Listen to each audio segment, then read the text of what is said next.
Assalamualaikum warahmatullahi wabarakatuh. Bismillah, alhamdulillah, ala nikmatillah, la hawla wa la quwata illa billah, ma ba'du.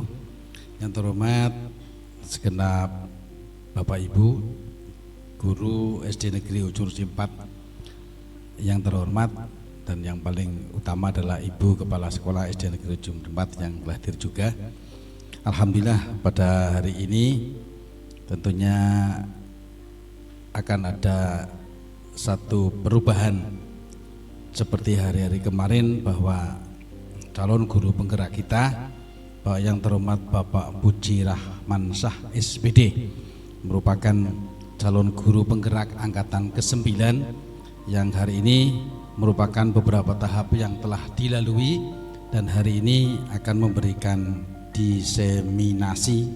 Tentunya diseminasi adalah nanti akan disampaikan, merupakan satu penjelasan bagaimana proses, cara, kemudian tujuan yang terjadi di dalam sekolah, yang merupakan sebagai perubahan bentuk wujud nyata seorang guru dari yang dilaksanakan kesehariannya.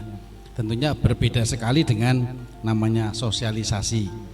Kalau sosialisasi adalah pengetahuan yang disampaikan secara umum kepada masyarakat tentang suatu hal, tidak melalui proses, wujud, cara, dan tujuannya, hanya sebatas pengetahuan saja.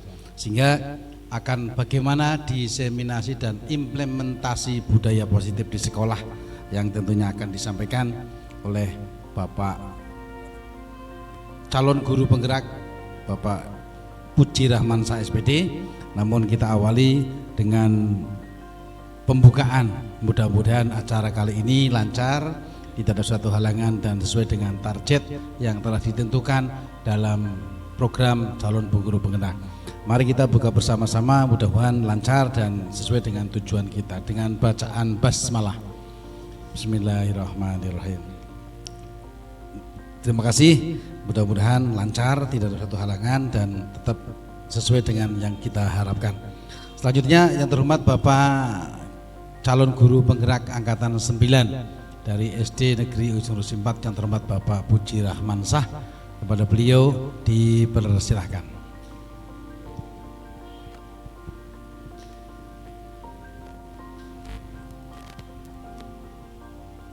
Assalamualaikum warahmatullahi wabarakatuh. Terima kasih pada MC Master Ceremony yang telah memberikan kesempatan kepada saya untuk mendiseminasikan hasil pendidikan guru penggerak kami selama mengikuti calon guru penggerak sampai dengan modul 1.4. Kepada yang terhormat Ibu Kepala Sekolah SD Negeri Ujung Simpat, kepada yang terhormat rekan-rekan guru sekalian SD Negeri Ujung Simpat, kepada yang terhormat staf dan karyawan SD Negeri Ujung Simpat. Syukur alhamdulillah kita semuanya dapat berkumpul bertatap muka dalam kegiatan yang mulia ini dalam rangka diseminasi dan implementasi budaya positif hasil pendidikan saya, pendidikan kami di pendidikan calon guru penggerak angkatan 9, khususnya di modul 1.4. Salawat teriring salam senantiasa tercurahkan pada junjungan kita Nabi besar Nabi Muhammad SAW. Semoga kita semuanya termasuk umatnya yang senantiasa mendapatkan syafaatul utmah di yaumul qiyamah kelak. Amin Allahumma amin. Baiklah, langsung saja. Kegiatan ini yaitu berupa diseminasi atau berupa in-house training, atau bisa juga pengimbasan hasil dari pendidikan guru penggerak, khususnya kaitan dengan budaya positif. Sebelumnya kami ucapkan terima kasih kepada Bapak Ibu semuanya, rekan-rekan guru semuanya yang telah berkesempatan meringankan langkah Bapak Ibu semuanya untuk bisa berkumpul, saling sharing, berbagi, ya, Mohon maaf, bukan berarti saya menggurui, tetapi memang sudah kewajiban kita semuanya untuk saling berbagi ilmu, sharing. Tidak menutup kemungkinan Bapak Ibu semuanya juga mengingatkan saya, barangkali dalam langkah saya banyak kesalahan atau kekurangan, yang jelas butuh berbagi kepada rekan-rekan guru semuanya, khususnya para Bapak Ibu guru yang sudah senior, lebih dulu makan asam garam, menimba ilmu dan pengalaman kaitan dengan di dunia pendidikan sekarang ini. Diseminasi dan implementasi budaya positif di sekolah. Sebelumnya kami perkenalan dulu, tapi semuanya sudah kenal karena saya sendiri bagian dari keluarga SD Negeri Ujung Rusi 4, Puji Rahmansyah. Saat ini mengampu di kelas 6, ya kelas tertinggi di sekolah dasar.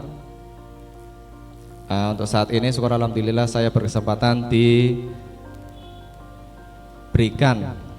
amanat untuk mengikuti pendidikan guru penggerak angkatan 9, yang insya Allah selama menjalankan pendidikan guru penggerak, antusiasme saya semakin meningkat cukup tinggi, ya, sehingga apa-apa yang kami peroleh dari pendidikan guru penggerak ini bisa bermanfaat bagi kemajuan pendidikan, khususnya di sekolah kami SD Negeri Ujung Rusi 4.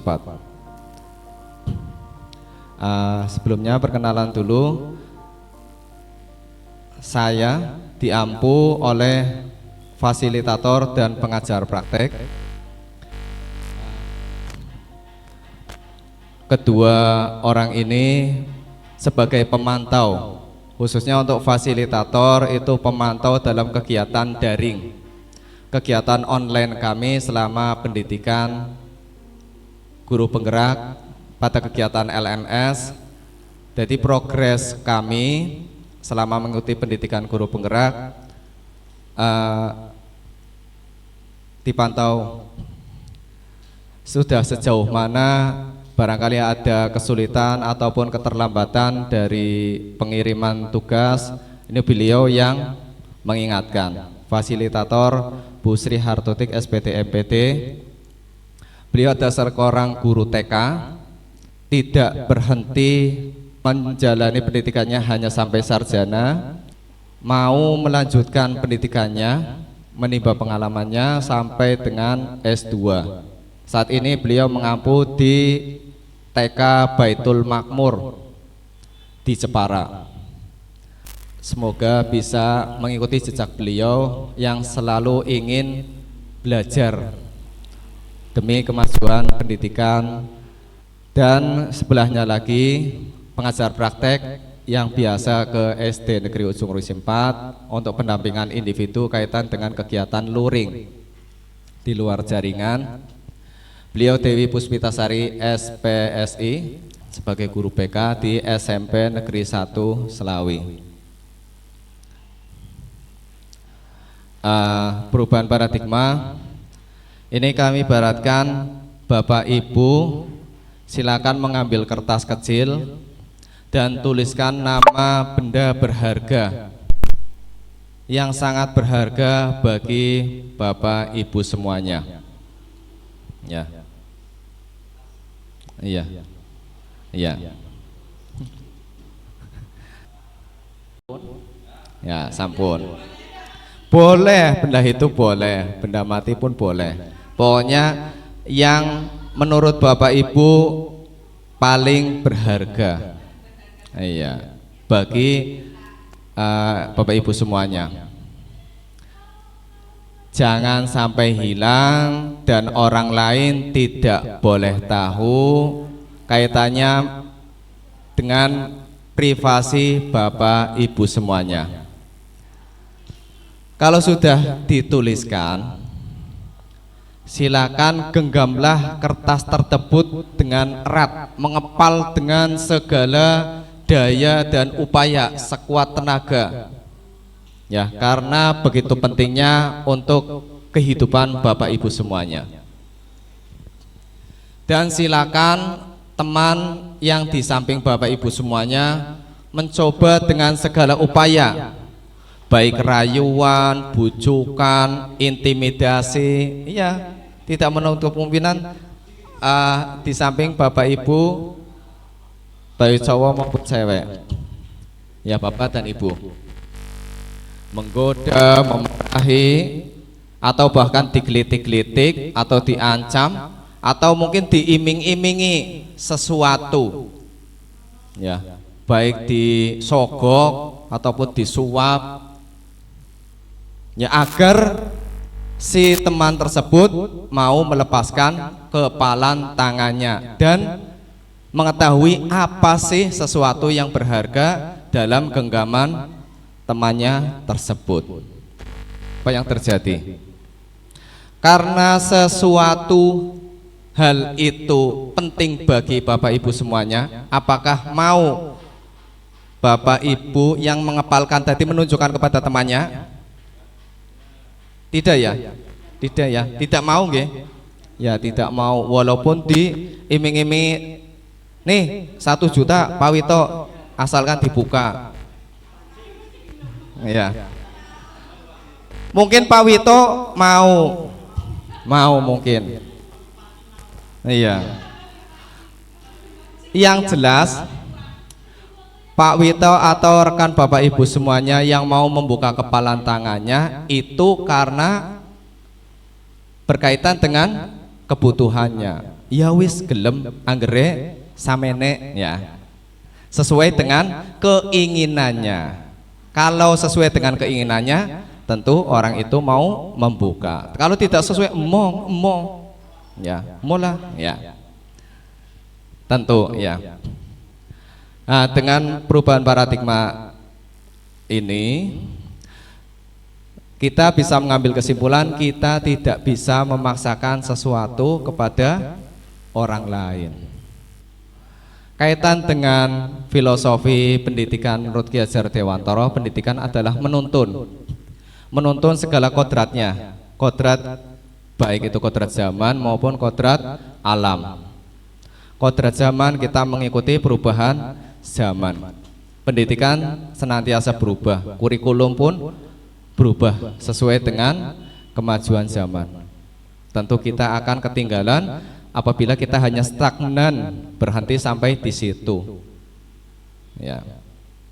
Kita sebagai seorang guru, pendidik, memang harus mengikuti apa yang sudah diprogramkan oleh pemerintah dengan penelitian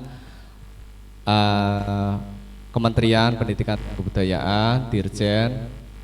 Tentu tujuan dari Kemendikbud, kurikulum yang senantiasa berubah, perkembangannya dinamis seiring dengan kemajuan zaman. Tentu tidak patut kita mendidik anak didik kita sesuai dengan waktu kita zaman sekolah dulu, SD dulu, ya. Saiki zamane canggih, internet, HP, Android, ya. Apakah cara mengejar kita itu tetap sama? Misalkan dengan ceramah, monoton, atau tugas-tugas yang membosankan disampaikan kepada siswa. Tentu itu tidak lazim. Ya, lanjut. Ya, pertanyaan pemantiknya, setuju atau tidak setuju nggih Bapak Ibu? Nggih. Apakah Bapak Ibu setuju hukuman itu, hukuman sanksi itu dapat mendisiplinkan anak? Setuju? Setuju. Ya, baik. Apakah pemberian hukuman dengan hal positif seperti membaca atau membersihkan halaman sekolah dapat meningkatkan disiplin anak? Ya, mungkin Pak Wito selaku penjaga yang menjaga kebersihan sekolah, apabila ada rekan guru yang memberikan sanksi membersihkan suatu halaman atau lingkungan merasa terbantukan. Ya, nyong seneng ya apabila ada anak yang dihukum untuk membersihkan karena tidak mengerjakan PR atau mungkin karena bertengkar dengan temannya, tergantung sanksi apa yang diberikan. Ya, pokoknya kalau kaitannya dengan kebersihan, penjaga itu senang merasa terbantukan. Terus apakah dengan memberi penghargaan, misalkan jempol, bagus, pinter, ya, atau mungkin hadiah, ya karena kamu nilainya 100, Pak Guru berikan 10.000, 20.000, misalkan, untuk meningkatkan motivasi belajar anak. Setuju? Setuju, ya sebagian besar setuju. Nah ini kaitan dengan perubahan paradigma. Kaitan dengan topik yang akan kita pelajari yaitu budaya positif. Apakah budaya positif itu? Budaya positif adalah nilai-nilai keyakinan dan kebiasaan di sekolah yang berpihak pada murid agar murid dapat berkembang menjadi pribadi yang kritis. Ya, tidak hanya pendiam manutok apa jarene. Ya. Penuh dengan hormat dan tanggung jawab. Ya, kritis dengan keadaan. Misalkan weruh lihat lingkungan kotor, ya batinnya itu berontak. Misalkan ada sampah yang tidak pada tempatnya, pating gelentak, ya kritisnya alangkah baiknya kita ambil terus diletakkan di tempat sampah. Ya, kelasnya kotor, dengan kesadaran diri menyapu tanpa diperintah, tanpa disuruh. Ya, anak yang kritis, tanpa disuruh, tanpa ada intervensi, tanpa ditugaskan, mau dengan sendirinya dengan kesadaran hati, tulus ikhlas melaksanakan apa yang diinginkan, tetapi mempunyai nilai-nilai positif. Ya, ada praktek baik di situ. Ya, dapat berkembang menjadi pribadi yang kritis, penuh hormat dan tanggung jawab terhadap lingkungan, rekan-rekannya, teman-temannya. Ya, merasa iba, saling menghormati, saling menghargai. Nah, kaitan dengan budaya positif yang akan kami sampaikan ada 6, yaitu disiplin positif dan nilai kebajikan universal. Yang kedua, teori motivasi, hukuman, penghargaan, dan restitusi. Yang ketiga, keyakinan kelas. Yang keempat, kebutuhan dasar dan dunia berkualitas. Yang kelima, restitusi. Ya, nanti kita akan bahas 5 posisi yang kaitannya tadi Bapak Ibu semuanya menerapkan hukuman, sanksi, dan penghargaan, katanya setuju. Dan yang keenam, restitusi dan segitiga restitusi. Untuk membangun budaya yang positif di sekolah, perlu menyediakan lingkungan yang positif. Kita sudah mengajarkan kebaikan-kebaikan kepada anak, ya. Tetapi kalau kembali lagi ke keluarganya, ke lingkungan masyarakatnya penuh dengan ya unsur-unsur yang negatif, tentu akan terbawa. Nah, ini peran PR bagi Bapak Ibu semuanya. Sebagai pendidik, kita sudah sepatutnya untuk membentuk kemandirian siswa, mampu memilih mana yang baik, mana yang tidak baik bagi dirinya sendiri. Karena begitu banyak tantangan di kehidupan nyatanya. Kalau hanya anak yang mentelengtok, manut, gi, ya saja, tentu kaget dengan keadaan masyarakatnya yang begitu beraneka ragam, penuh dengan pilihan, penuh dengan ya pengaruh-pengaruh yang negatif. Tetapi dengan tumbuhnya kemandirian siswa, mampu memilih mana yang baik dan mana yang tidak baik bagi dirinya sendiri. Oleh karena itu, mampu menciptakan kemerdekaan dan kemandirian yang bertanggung jawab bagi siswanya. Ini salah satu budaya positif yang kami praktekkan di sekolah.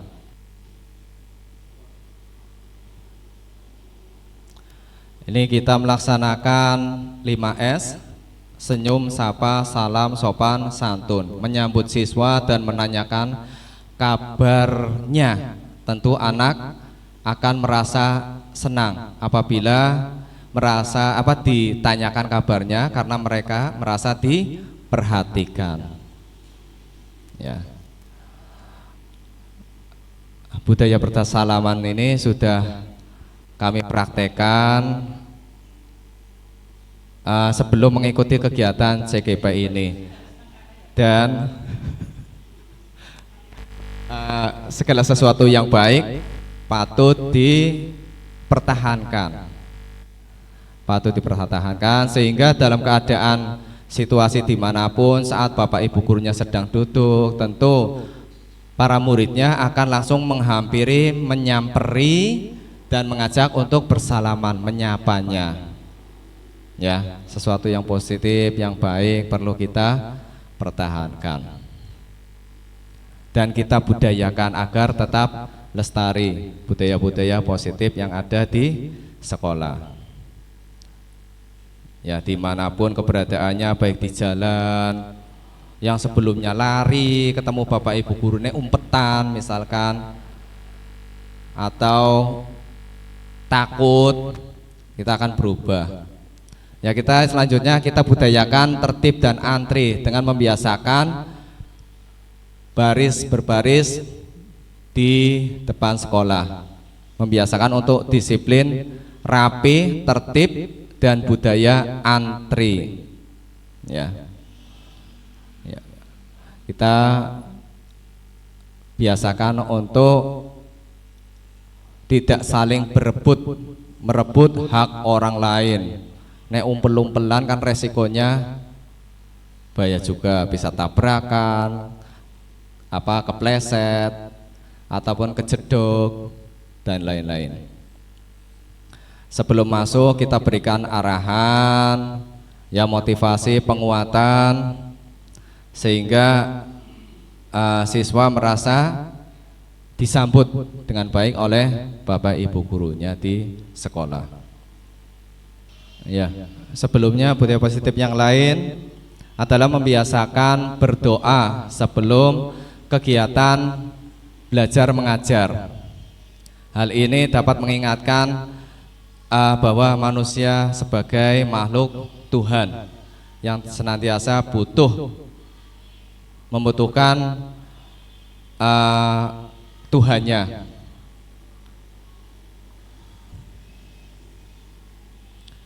Sehingga keangkuhan-keangkuhan yang ada pada diri manusia itu bisa diredam, karena manusia itu begitu lemahnya, penuh dengan kekurangan. Dilanjutkan dengan kegiatan tadarusan. Kalau kegiatan tadarusan disertai dengan membaca Al-Quran, berarti ada kitabnya. Tapi karena di sini tidak ada kitabnya, berusaha untuk mengulang kembali bacaan-bacaan surat pendek, atau disebut juga dengan murojaah. Kalau surat yang pendek, kita membaca 3 surat, dari surat Al-Fatihah, An-Nas, Al-Ikhlas, Al-Falaq. Terus dilanjutkan dengan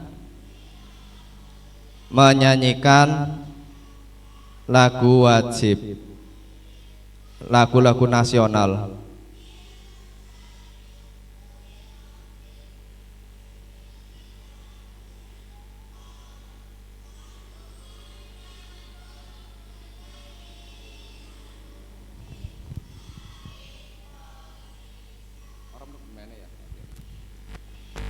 Ya, sebelum dilanjutkan dengan menyanyikan lagu lagu nasional. Hal ini juga akan meningkatkan jiwa nasionalisme siswa.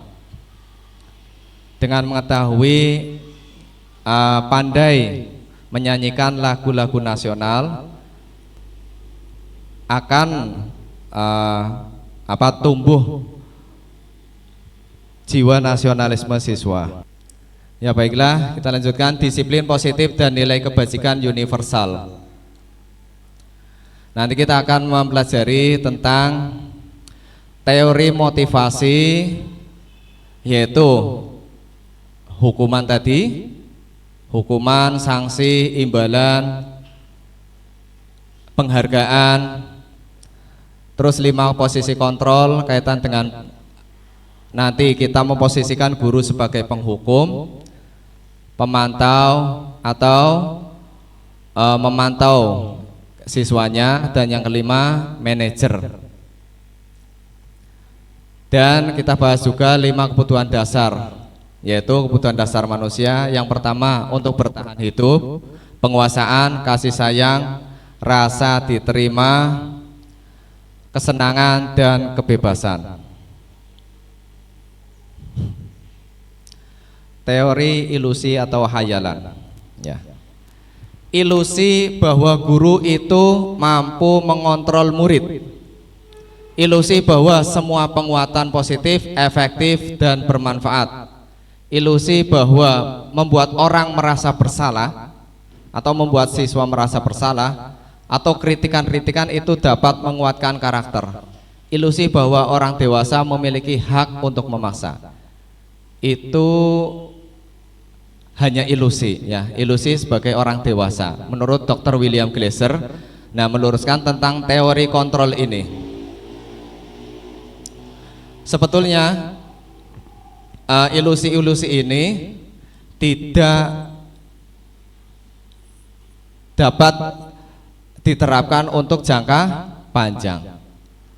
Ilusi ini diterapkan pada siswa hanya bersifat sementara. Kontrol-kontrol penguatan seperti ini, ya, istilahnya perlakuan orang dewasa kepada anak kita, murid-murid kita, ini tidak sepenuhnya benar menurut Dr. William Glasser. Kita akan luruskan, ya. Ternyata stimulusnya seperti ini. Menurut Dr. William Glasser, stimulus responnya, realitanya kebutuhan kita sama. Itu stimulusnya. Semua orang melihat hal yang sama. Kita mencoba mengubah orang agar berpandangan sama dengan kita. Perilaku buruk dilihat sebagai suatu kesalahan. Orang lain bisa mengontrol saya bisa mengontrol orang lain. Pemaksaan ada pada saat bujukan itu gagal. Ternyata teori kontrolnya seperti ini. Realitanya kebutuhan kita berbeda. Kebutuhan siswa satu dengan yang lain berbeda. Kita tidak bisa memaksakan si A, si B, si C. Kia kon kudu pinter matematika. Matematika menentukan nasib kamu sampai dewasa nanti. Nasib kamu ditentukan oleh matematika. Ternyata tidak sepenuhnya benar. Ada anak yang suka matematika, ada yang suka melukis, ada yang menggambar. Keanekaragamannya bermacam-macam. Karakteristiknya berbeda, minat dan bakatnya berbeda. Dan satu bidang ilmu saja tidak mampu untuk menentukan nasib seseorang, dan tidak bisa disamakan oleh satu bidang ilmu saja. Ya. Setiap orang memiliki gambaran yang berbeda. Kita berusaha memahami pandangan orang lain tentang dunia. Semua perilaku memiliki tujuan, dan hanya Anda yang bisa mengontrol diri Anda. Hanya saya yang bisa mengontrol diri saya. Nah, itulah pentingnya menciptakan kemandirian siswa. Ya, tidak hanya manutok, ya apa jarene, ya. kolaborasi dan konsensus menciptakan pilihan-pilihan baru. Ini menurut teori kontrol dari Dr. William Glasser. Disiplin positif penerapannya tanpa kekerasan, paksaan, intervensi, ancaman, dengan meningkatkan komunikasi yang baik, efektif dan harmonis antara guru dengan murid. Ya, penerapan disiplin positif ini mengajarkan murid untuk mengetahui segala konsekuensi dan dampaknya, sehingga murid dapat menghargai dirinya sendiri dan bertanggung jawab terhadap pribadinya masing-masing. Jadi, disiplin positif merupakan salah satu cara menerapkan budaya positif dengan tujuan untuk dapat menumbuhkan kesadaran murid untuk melakukan sesuai kehendaknya sendiri tanpa ada motivasi eksternal. Ya. Anak itu semangat karena ada harapan lain. Semangat kalau ada hadiahnya. Mau melakukan karena takut kepada orang itu. Ya. Melakukan karena mengharapkan pujian supaya disanjung. Tapi itu hanya bersifat sementara, tidak bisa untuk jangka panjang. Ya. Ya, disiplin positif mewujudkan profil pelajar Pancasila seperti yang kemarin kami dapat di diklat IKM nggih. Ternyata ada pelajaran 5P. Proyek penguatan profil pelajar Pancasila. Proyek penguatan profil pelajar Pancasila. Yang pertama, beriman dan bertakwa kepada Tuhan Yang Maha Esa dan berakhlak mulia. Yang kedua, berkebinekaan global. 3, mandiri, bergotong royong, bernalar kritis dan kreatif. Ya, semuanya tertuju pada sini. Sesuai dengan visi sekolah kita, yaitu mewujudkan peserta didik yang religius. Ya, beriman, bertakwa kepada Tuhan Yang Maha Esa dan berakhlak mulia. Berakhlak mulia kita angkat lagi karena anak-anak sekarang sudah mulai menurun adabnya, akhlaknya sudah mulai menurun. Menciptakan atau mewujudkan peserta didik yang religius, mandiri, bernalar kritis, kreatif, dan berjiwa gotong royong, misalkan seperti itu. Pas kebetulan di SD kami visinya sudah masuk dengan profil pelajar Pancasila P5 ini. Ya. Teori motivasi, hukuman, penghargaan, dan restitusi. Kali ini kita akan bahas. Ternyata motivasi ada 2. Ya, motivasi yang dari eksternal, motivasi yang dari internal. Motivasi eksternal kan macamnya banyak. Motivasi karena takut, perasaan untuk supaya disanjung, ya, perasaan untuk apalagi ingin mendapatkan imbalan, harga, penghargaan, dan lain-lain. Yang pertama, untuk menghindari ketidaknyamanan atau hukuman, ketakutan, cemas. Apa yang akan terjadi apabila saya tidak melakukannya? Mungkin kalau tidak melakukannya akan dihukum, terkena sanksi, ya, terkena denda, ya, bisa berupa apa saja. Ini motivasi eksternal. Motivasi yang lain untuk mendapatkan imbalan dari orang lain atau institusi. Apa yang akan saya dapatkan apabila saya melakukannya? Ini masih eksternal juga. Mungkin mengharapkan pujian, hadiah, atau sesuatu karena bujukan rayuan dari orang lain, akan diiming-imingi. Dan yang internal adalah untuk menghargai diri sendiri. Saya akan menjadi orang yang seperti apa bila saya akan melakukannya, contohnya. Karena kesadaran tumbuh dengan sendirinya. Ya. tidak perlu dipaksa, tidak perlu diintimidasi, anak akan melakukannya. Nah ini dihukum oleh penghargaan, bahwa penghargaan berlaku sama dengan hukuman.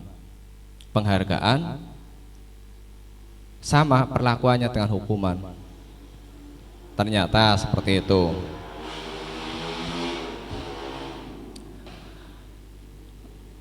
Penghargaan yang kita berikan, misalkan mendapatkan reward, hadiah, atau apalagi bintang. Siswa yang mampu mengerjakan akan mendapatkan bintang 1, bintang 2, atau pujian. Nah ini ternyata efeknya jangka pendek dan bisa membunuh karakter dari motivasi internal siswa. Yang sebelumnya anak itu mampu karena keinginannya sendiri, tetapi setelah mendapat penghargaan akan berubah arah, akan malah membunuh karakter siswa tersebut yang tadinya semangat tumbuh sendiri, berubah tujuannya. Nyong pinter eben oli, eben dituku kena sepeda, atau ayo kamu apabila ranking 1 pantak tuku kena sepeda. Ya sebelumnya saya pun mengiming-imingi seperti itu kepada anak saya sendiri, anak kandung saya sendiri. Ternyata motivasi seperti ini dapat membunuh motivasi internal siswa. Karena apa? Pengaruhnya jangka pendek. Ya. Penghargaan menghukum. Penghargaan mengurangi ketepatan. Penghargaan tidak efektif. Penghargaan merusak hubungan. Merusak hubungan apa? Ternyata anak yang tidak mendapatkan penghargaan akan iri ya. Asem nyong ora oleh. Setitik maning kaya. Gara-gara pinter sih dadine oleh. Nyong ora sida oleh duit. Akhirnya dicing oleh teman yang lain. Penghargaan menurunkan kualitas, penghargaan mematikan kreativitas, dan penghargaan mengurangi motivasi dari dirinya sendiri.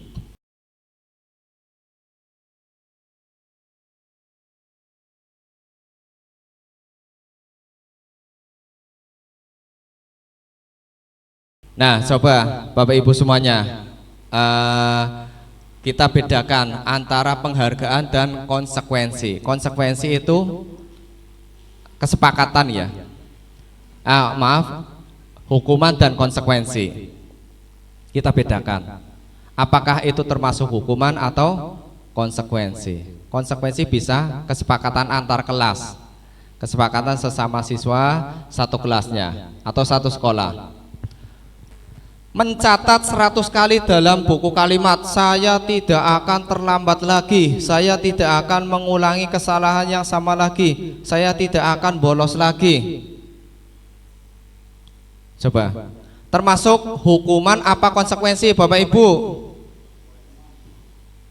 Hukuman apa konsekuensi? Mencatat 100 kali dalam buku kalimat. Konsekuensi. 2. Lari mengelilingi lapangan basket 2 kali karena terlambat hadir di sekolah. Hukuman. Murid diminta untuk push up 15 kali karena tidak menggunakan masker ke sekolah. Ya, push up. Menggantikan kertas tugas teman yang telah dicoret-coret. Konsekuensi. Membersihkan tumpahan air di meja tulis karena tersenggol pada saat belajar. Yang menyenggol ya harus wajib membersihkan kembali. Konsekuensi. Murid disuruh mengenakan sepatu seharian di sekolah karena tidak mengenakan sepatu hitam. Ini maksudnya murid disuruh untuk tidak mengenakan sepatu, nyeker terus galdina. Satu hari itu. Hukuman ya. Lari mengelilingi lapangan basket 2 kali karena terlambat 10 menit untuk pelajaran PJOK. Hukuman. Ini kaitan dengan PJOK. Ini kita masukkan kepada konsekuensi. Karena kaitan dengan PJOK nggih. yang terlambat kan pasti butuh pemanasan. Ya, maka karena terlambat tidak melakukan pemanasan, ya kamu pemanasan dulu, silakan mengelilingi lapangan dulu. Kaitan dengan mencatat 100 kali dalam buku kalimat, ini hukuman ya, kita masukkan hukuman. Lari mengelilingi lapangan basket 2 kali karena terlambat hadir, karena tidak ada sangkut pautan dengan konsekuensi pelajaran, ini kita masukkan kepada hukuman. Push up juga hukuman. Kaitan dengan hukuman, konsekuensi, dan restitusi ya. Hukuman itu sesuatu yang menyakitkan, harus terjadi. Sedangkan konsekuensi sesuatu harus terjadi. Sedangkan restitusi itu pilihan. Hukuman tidak nyaman untuk jangka waktu yang panjang, itu hanya bersifat sementara, jangka pendek. Dan konsekuensi tidak nyaman untuk murid, jangka waktu yang pendek. Restitusi menguatkan untuk murid anak dalam jangka waktu yang panjang. Hukuman, korban mendapatkan keadilan karena si pelakunya dihukum, nyong seneng korbannya. Dan konsekuensi, korban bisa diabaikan. Restitusi, korban mendapatkan ganti. Misalkan bajunya sobek karena ditarik temannya, ya harus menjahitkan atau membetulkan, atau membawanya dibetulkan ke tukang jahit ya. Kalau hukuman, murid akan tersakiti. Konsekuensi, murid dibuat tidak nyaman. Kalau restitusi, murid mendapatkan penguatan. Hukuman bersifat pasif dan agresifnya meningkat. Kalau konsekuensi, penguatan hanya bertahan dalam jangka waktu yang pendek. Restitusi, masalah terpecahkan. Hukuman, sistem tidak akan berjalan bila murid tidak takut. Ya, nek bocah bandel ya, hukuman hanya tertulis saja. Untuk konsekuensi, memerlukan monitoring dan supervisi yang terus-menerus dari Bapak Ibu gurunya. Restitusi, murid belajar bertanggung jawab untuk perilakunya. Hukuman berlaku hanya pada sebuah institusi, tidak berlanjut pada kehidupan nyata. Dan konsekuensi, membantu penerapan mengikuti peraturan dalam masyarakat. Nah, ini menumbuhkan kemandirian siswa juga. Restitusi fokus pada pemecahan masalah dalam jangka waktu yang panjang. Contoh kata-kata hukuman, konsekuensi, dan restitusi. Hukuman, awas kalau dilakukan lagi ya, nanti awas kamu. Kalau konsekuensi, lakukan apa yang saya katakan. Sedangkan restitusi, apakah hal ini sesungguhnya ingin kamu lakukan? Hukuman bersifat paksaan, sedangkan konsekuensi stimulus respon. Nah, restitusi teori kontrol. Hukuman mendorong menyalahkan diri, konsekuensi mendorong kepatuhan, restitusi mendorong disiplin positif. Hukuman identitasnya gagal, ya. Konsekuensi identitas sukses, dan restitusi konsep dirinya kuat.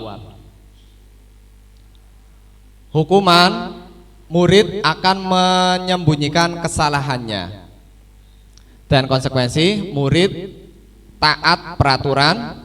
Sedangkan restitusi, murid akan memecahkan masalah. Nanti bisa Bapak Ibu kuatkan lagi pada materi yang ada pada saya, bisa dikopikan. Selanjutnya keyakinan kelas. Nah, ini kesepakatan kelas yang dibuat oleh para murid hadir pukul 7, tidak boleh berbicara saat pelajaran. Yang ketiga, saling menghargai dan menghormati. 4, sebelum dan sesudah pelajaran diawali doa. 5, tadarusan setelah berdoa. 6, menyanyikan lagu. Dan 7, diperbolehkan minta izin ke belakang saat pelajaran dimulai. Ya.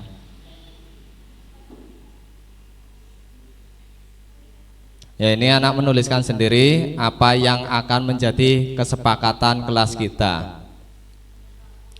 Nah, setelah direkap, disetujui oleh para murid kita, dijadikan kesepakatan kelas dan keyakinan kelas, apa yang meyakini nilai baik yang ada pada kesepakatan kelas itu. Misalkan anak hadir pukul 7, berarti ini kesepakatan kelas tentang keyakinan disiplin, ya, menghargai waktu. Ya, hadir tepat waktu, sebelum dan sesudah KBM membaca doa. Sebelum dan sesudah KBM membaca doa meningkatkan keimanan dan ketakwaan. Tadi tadarusan juga iya, meningkatkan keimanan dan ketakwaan. Tetap fokus saat pelajaran, itu nilai baiknya apa? Menghargai orang lain, yang dalam hal ini menghargai gurunya. Saat berbicara ya tidak boleh diganggu. Saat menerangkan jangan berbicara sendiri. Juga menghargai temannya, ya. Teman ada yang butuh kenyamanan, ketenangan saat KBM, diajak ngobrol, ya akhirnya terganggu. Terus saling menghormati dan menghargai antar teman. Jangan ribut bertengkar dengan temannya sekelas dan juga satu sekolahan. Jaga kerukunan antar siswa. Terus memberi kesempatan saat orang lain berbicara. Jika ada temannya usul, jangan disela. Atau jika Bapak Ibu gurunya sedang berbicara, jangan dipotong. Kecuali ada saat momen untuk kesempatan bertanya jawab. Boleh membawa HP kalau diizinkan guru. Ini kaitannya dengan kejujuran. Bisa juga putra-putrinya ternyata membawa HP, tetapi karena ada aturan seperti itu maka HP-nya disembunyikan. Padahal sudah ada kesepakatan kelas dan meyakinkan kelas, menjadi keyakinan kelas tidak diperbolehkan membawa HP. Boleh izin tidak berangkat ketika sakit dan berhalangan. Ya, Bapak Ibu guru sudah mengizinkan dan akan mengizinkan jika memang berhalangan, entah itu kepentingan keluarga ataupun sedang tidak enak badan, tidak fit, dan melaksanakan piket sesuai dengan jadwalnya. Ini kaitan dengan nilai keyakinan positifnya adalah tanggung jawab terhadap yang sudah dijadwalkan. Siswa-siswi Bapak Ibu semuanya ternyata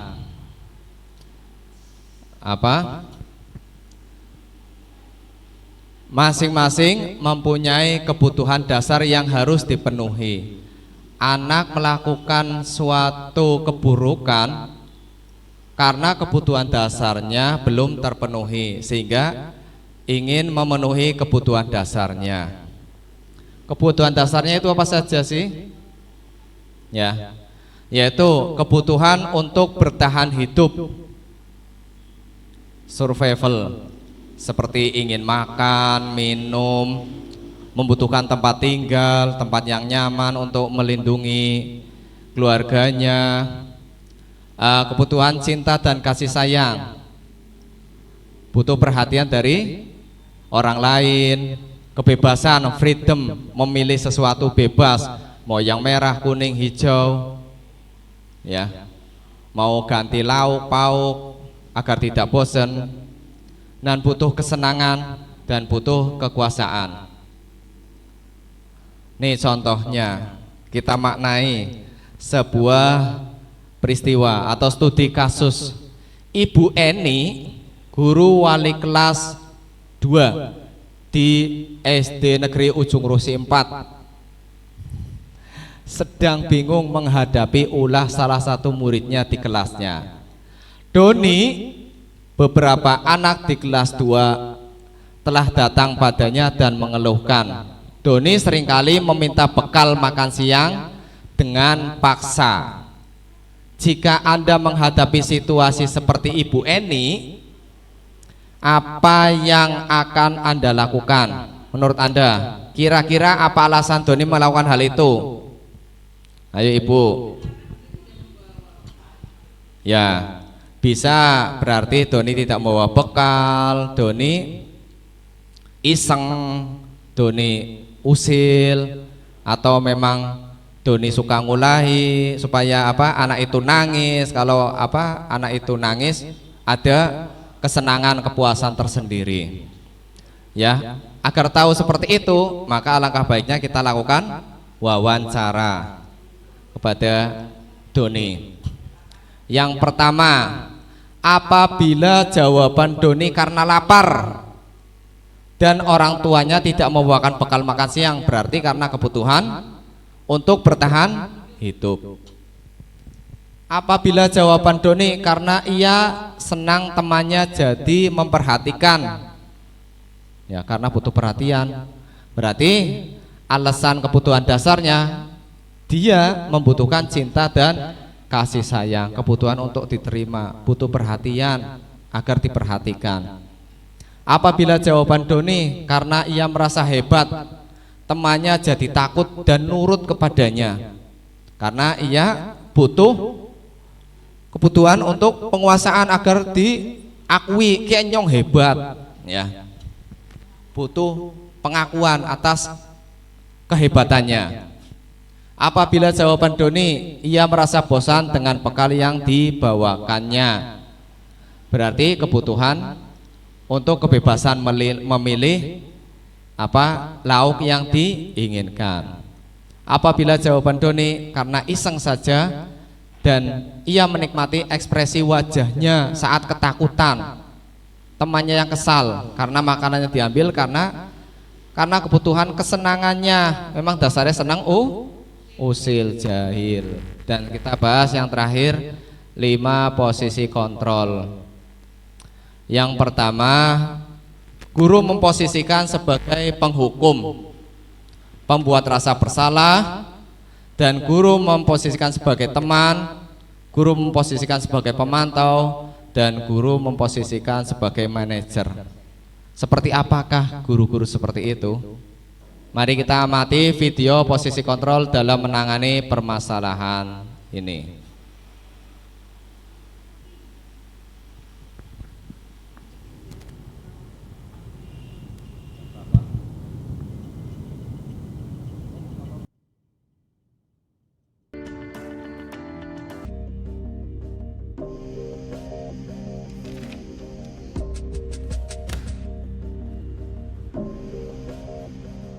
Naren, sini kamu. Selamat pagi, Bu. Selalu terlambat. Kamu deh, pasti terlambat. Maaf, Bu. Saya... Apa? Apa coba? Alasan kamu apa lagi? Kapan sih kamu tidak terlambat? Malas sekali ya kamu jadi anak. Saya... Dasar pemalas. Gak kapok-kapok sih kamu. Sudah berapa kali terlambat? Sana, kamu keliling lapangan basket 2 kali. Kenapa saya harus keliling lapangan basket, Bu? Kenapa? Kamu mau lawan ibu? Berani-beraninya jawab. Sudah terlambat, masih berani jawab pula. Sekarang, keliling lapangan basket 5 kali sekalian. Biar kapok. Cepat. Pergi sana ke lapangan basket.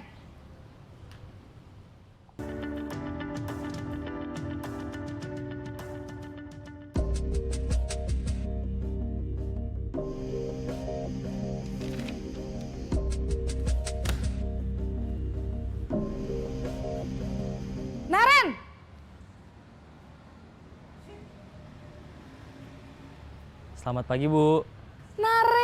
Naren. Kamu kenapa terlambat lagi, Nak? Ya Tuhan, Naren. Kamu senang ya bikin ibu susah ya? Kalau kamu terlambat lagi, nanti ibu yang ditegur bapak kepala sekolah, Nak. Disangka ibu tidak bisa membina kamu. Duh, gimana ini? Maaf, Bu. Duh, Gusti Naren. Kamu suka ya kalau ibu ditegur bapak kepala sekolah? Terus, sekarang ibu harus tulis apa ini di buku absen? Ini kamu sudah sering terlambat loh. Ibu harus apa coba? Maaf, Bu. Maaf sekali.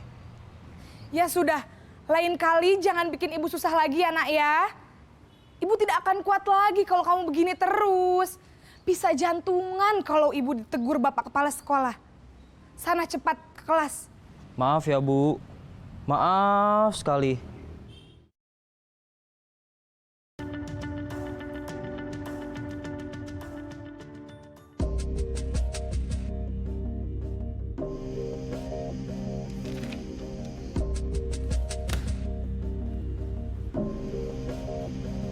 Naren!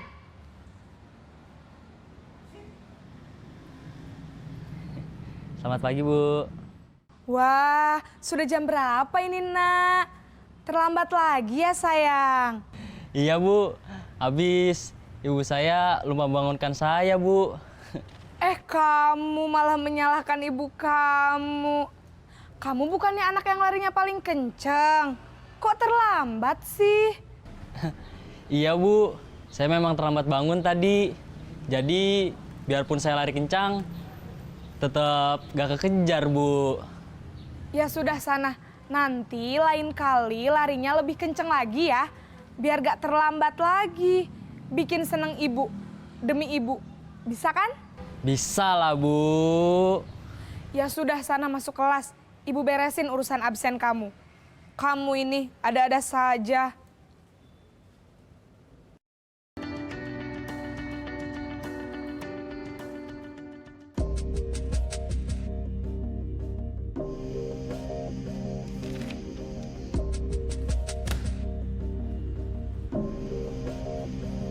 Naren!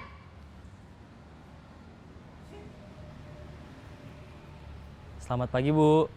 Naren, apa peraturan sekolah kita tentang jam berapa kita harus masuk sekolah, Nak? Kita harus di sekolah jam 7, Bu.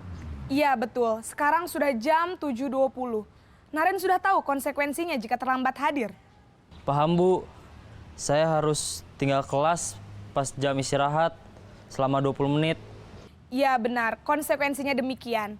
Jadi nanti jam 9.30 pas istirahat, kamu harus tinggal di kelas, kerjakan tugas tambahan untuk ketertinggalan kamu, ya? Baik, Bu.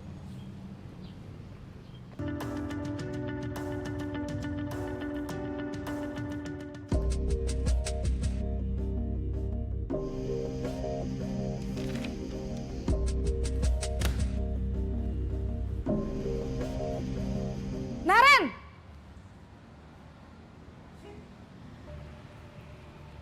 Selamat pagi, Bu. Selamat pagi, Naren. Maaf, Bu. Saya terlambat.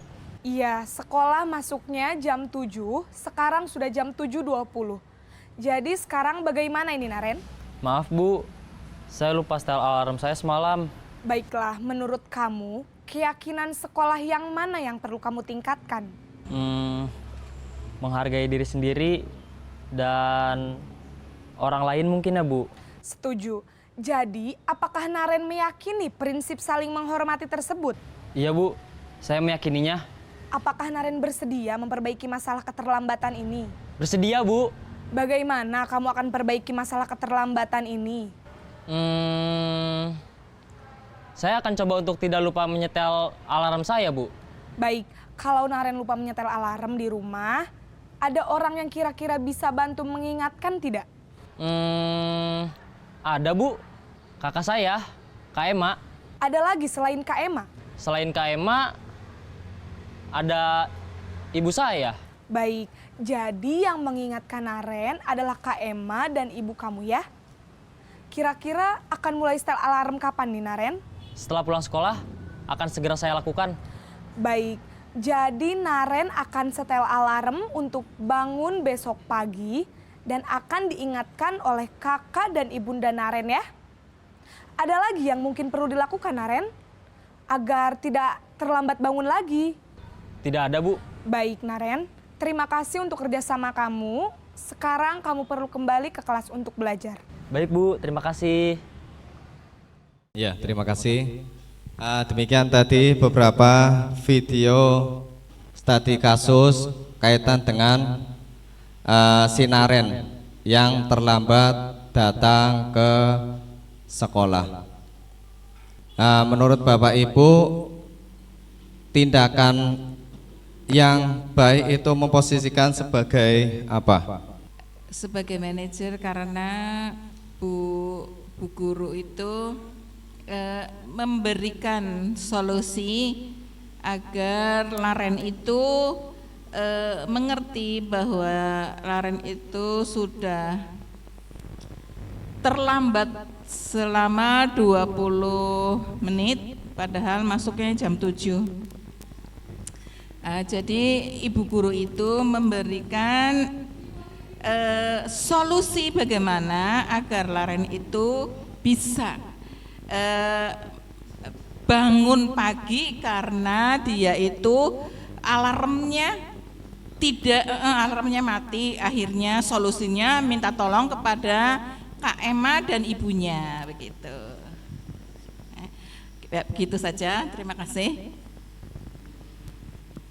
Ya, terima kasih atas pendapatnya. Mungkin barangkali yang lain ada, Mbak Lili, Ibu Lili, Ibu Eni. Oh iya, ya terima kasih. Memang dari kelima posisi kontrol ini kita arahkan untuk kita memposisikan sebagai manajer. Itu tindakan yang terbaik. Ya, jadi dengan memposisikan kita sebagai manajer berarti kita sudah melaksanakan restitusi.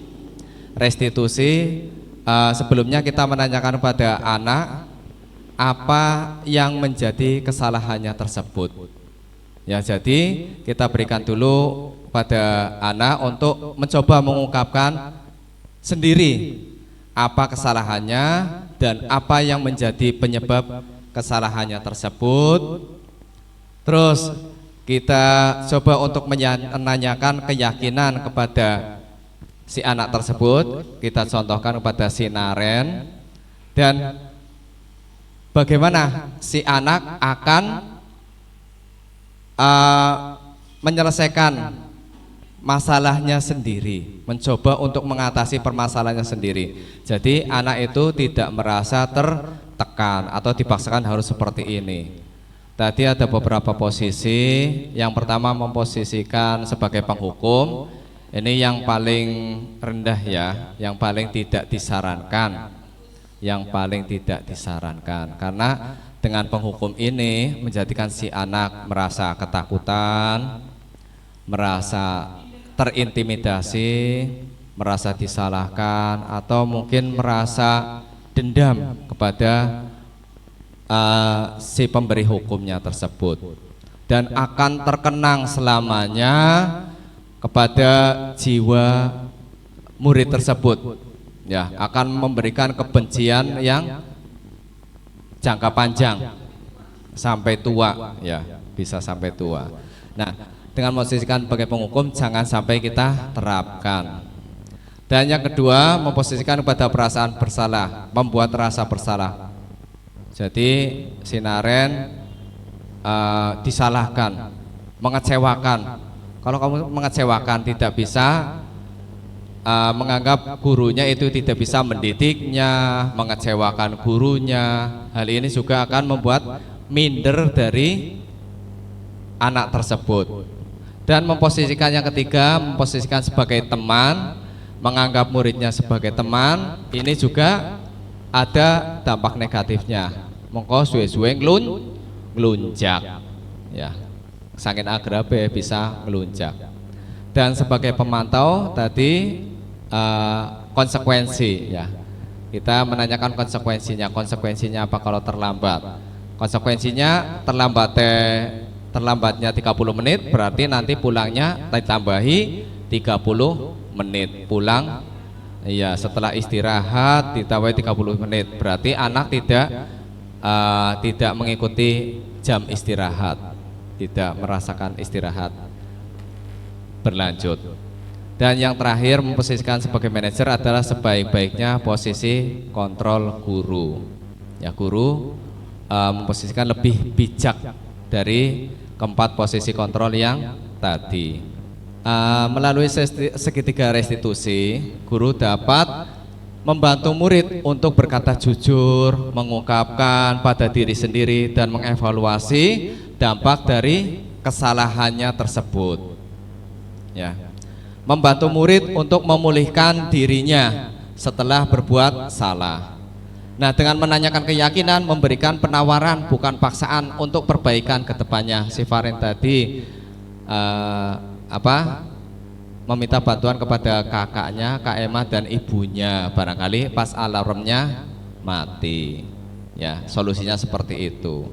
Dan dengan penawaran tersebut berarti si anak memang menawarkan untuk perbaikan ke depannya, apa yang akan dia lakukan ya untuk memperbaiki kesalahannya, bukan disuruh oleh Pak Guru atau dipaksa atau diintimidasi atau diintervensi dan lain-lain.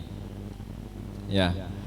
Dengan restitusi akan menstabilkan identitas seseorang. Kita semua akan melakukan hal yang terbaik yang bisa kita lakukan. Yang kedua, validasi tindakan yang salah. Semua perilaku pasti memiliki alasannya. Dan yang ketiga, menanyakan keyakinan.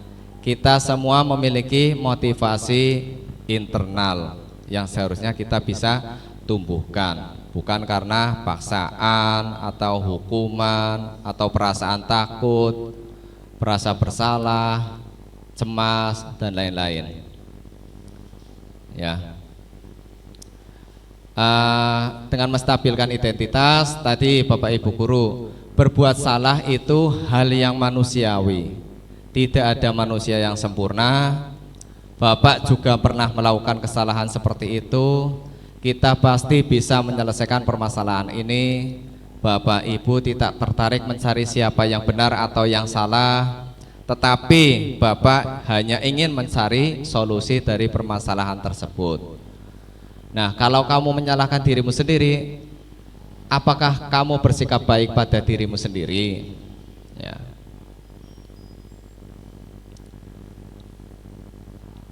Terus untuk validasi kesalahan, kamu bisa saja melakukan hal yang lebih buruk, tapi kamu tidak akan melakukannya lagi. Kamu pasti punya alasan mengapa melakukannya. Apa yang penting bagi kamu? Kamu boleh tetap berusaha menjaga sikap itu, tapi tambahkan sikap lain yang baru. Maukah kamu belajar cara lain untuk mendapatkan yang kamu butuhkan tanpa harus berbuat salah? Apakah kamu bisa melakukan dengan lebih baik esok lagi? Ya, terus menanyakan keyakinan. Apa nilai yang kita percaya di kelas sekolah kita? Nilai-nilai universal apa yang telah kita sepakati? Dan kelas yang ideal itu seperti apa? Kamu ingin jadi anak seperti apa? Apa yang kamu rasakan ketika kamu melakukan itu? Kamu menjadi orang yang seperti apa? Nah, implementasi di SD kami, SD Negeri Ujung Urus 4 seperti ini.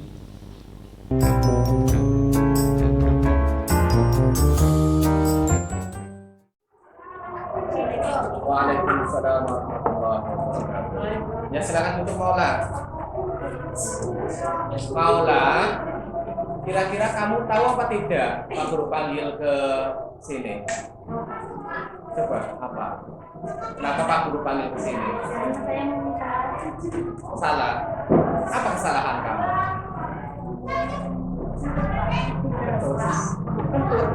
Di dalam kelas.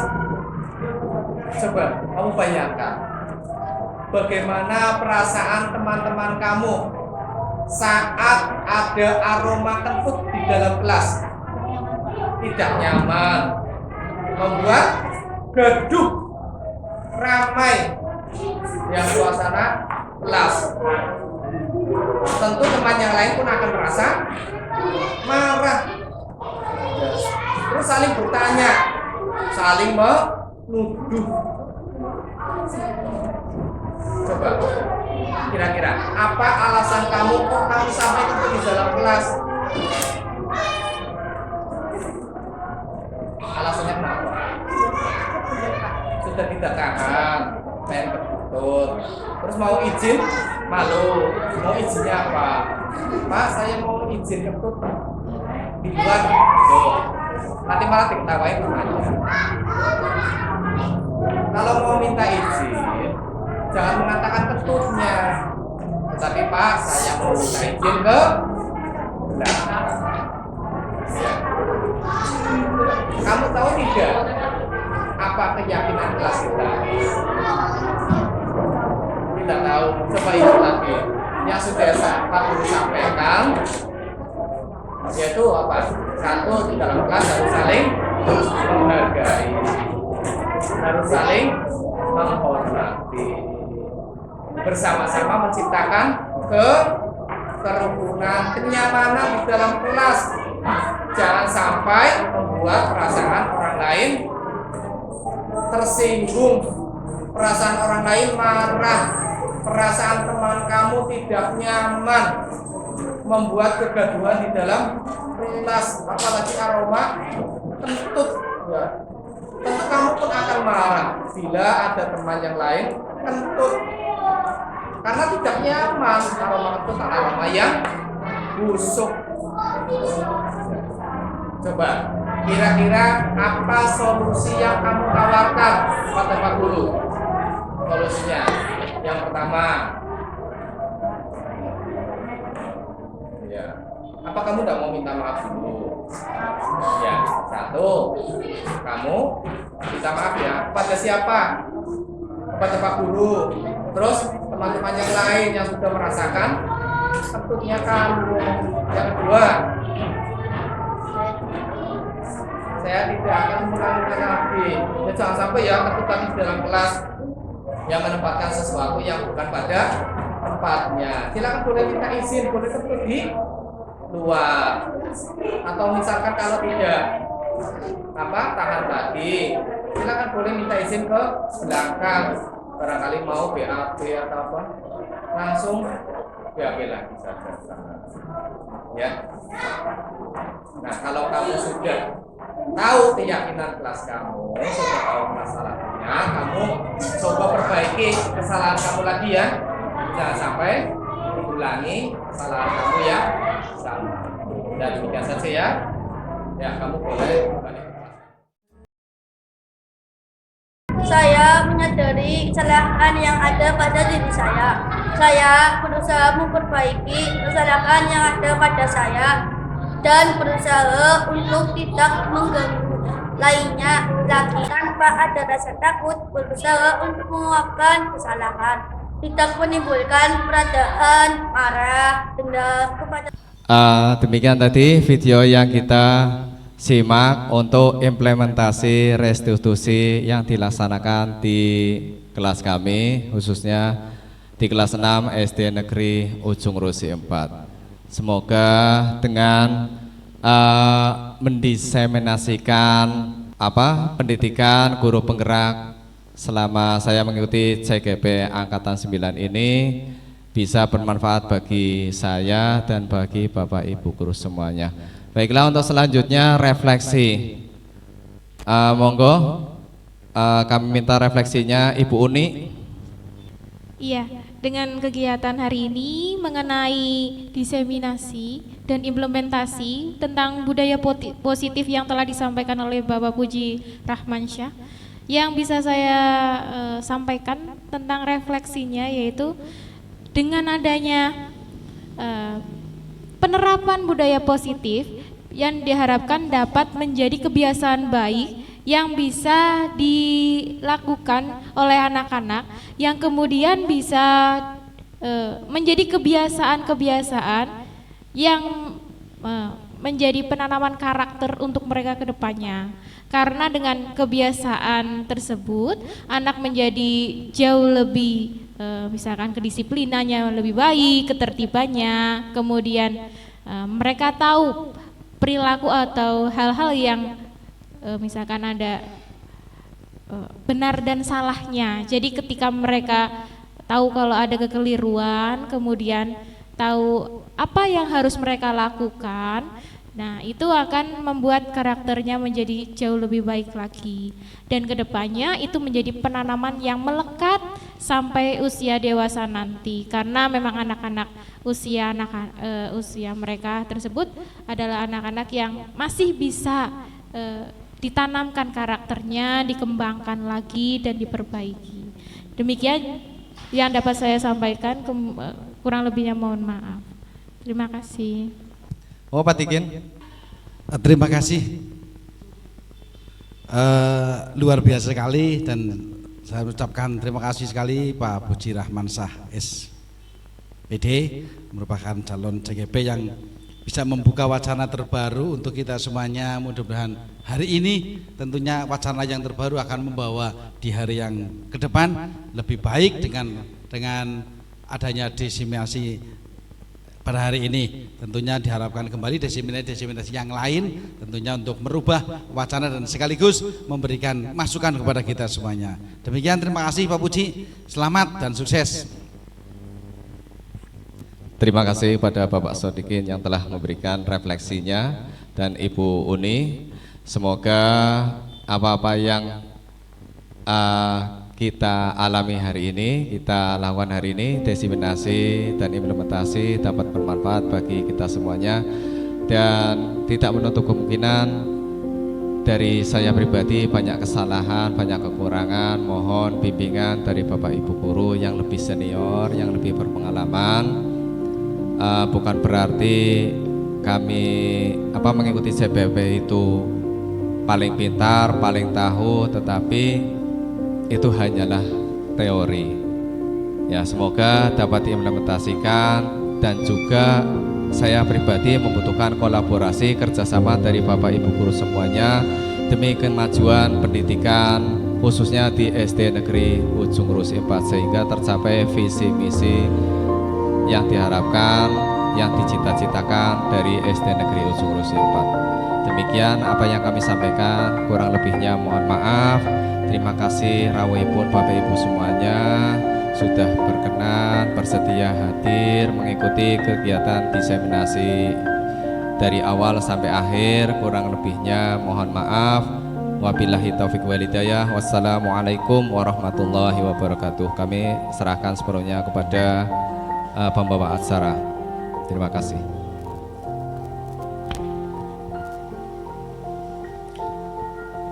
Terima kasih Bapak Puji.